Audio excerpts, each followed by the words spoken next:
Did ancient builders construct cathedrals as highly advanced sound and energy devices? First off, what exactly are we talking about? Cathedrals, especially those built during the medieval period across Europe, often have elements like tall spires reaching for the heavens, rounded arches and domes, and large stained glass windows called rose windows. But how did these structures actually work as energy devices? And was that their original purpose? Let's examine for common theories. 1. Resonance and sound healing. Many theorists claim that cathedrals were designed to resonate at certain frequencies that could stimulate healing, altered states of consciousness, or a deeper connection with natural forces. They suggest that vibrations produced by large choirs, pipe organs, or even the chanting of worshippers could have amplified specific frequencies within the structure. While it's true that Gothic cathedrals were acoustically designed to carry voices and amplify chants, there's no concrete evidence that they were tuned to specific frequencies for healing purposes. However, the magnificent acoustics of these spaces undoubtedly added to the spiritual experience. 2. Architectural alignment. Another theory proposes that cathedrals were deliberately aligned with Earth's natural energy. Structures such as ley lines, geomagnetic fields, or celestial paths like the solstices and equinoxes. Proponents point to the use of sacred geometry, such as the Fibonacci sequence and the golden ratio, as evidence that builders intended to resonate with natural frequencies. In fact, many cathedrals, especially those built after the Gothic period, were indeed aligned with significant solar events, and builders did incorporate sacred geometry into their designs. This is well documented and not just speculation. 3.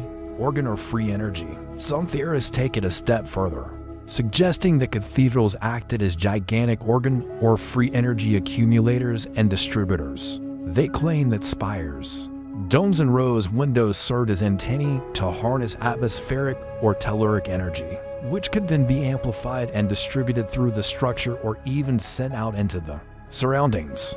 Furthermore, no functioning energy devices or systems have ever been found inside cathedrals that would prove this theory, for pipe organs as frequency tools. Finally, some theorists focus on the massive pipe organs found in many cathedrals, claiming they were used to produce specific frequencies for sound therapy or healing.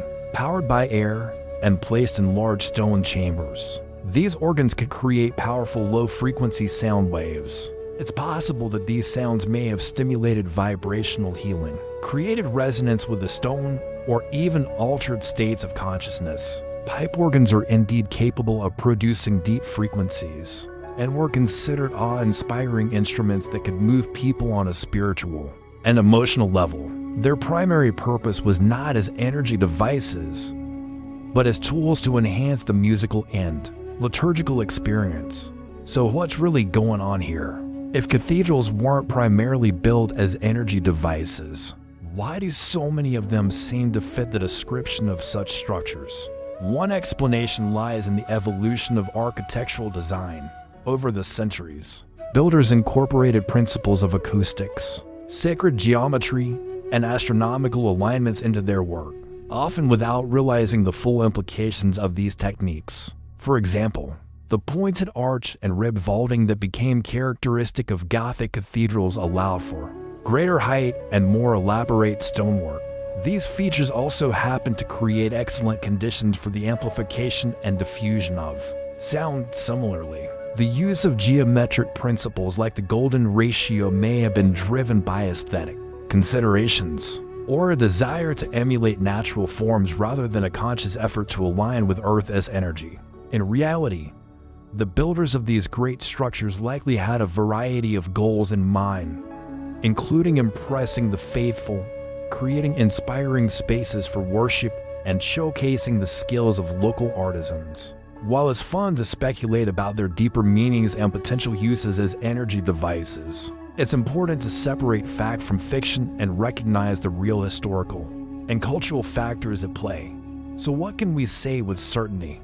First, there is no evidence that cathedrals were purposely stripped of copper spires, tuning forks, or other conductive materials. Second, There is no proof that underground chambers or water systems once existed beneath the cathedrals. And third, there is no direct evidence that these buildings were once used for pagan or earth-based rituals. However, given the long history of change and modification in many of these structures, it's not impossible that some of these things happen. It's just that none of it has been proven. As for the question of whether cathedrals were built as energy devices, the answer seems to be a mix of intention and happenstance. While medieval builders certainly weren't thinking of energy devices in the modern sense, they did incorporate features that can outproduce the same effect.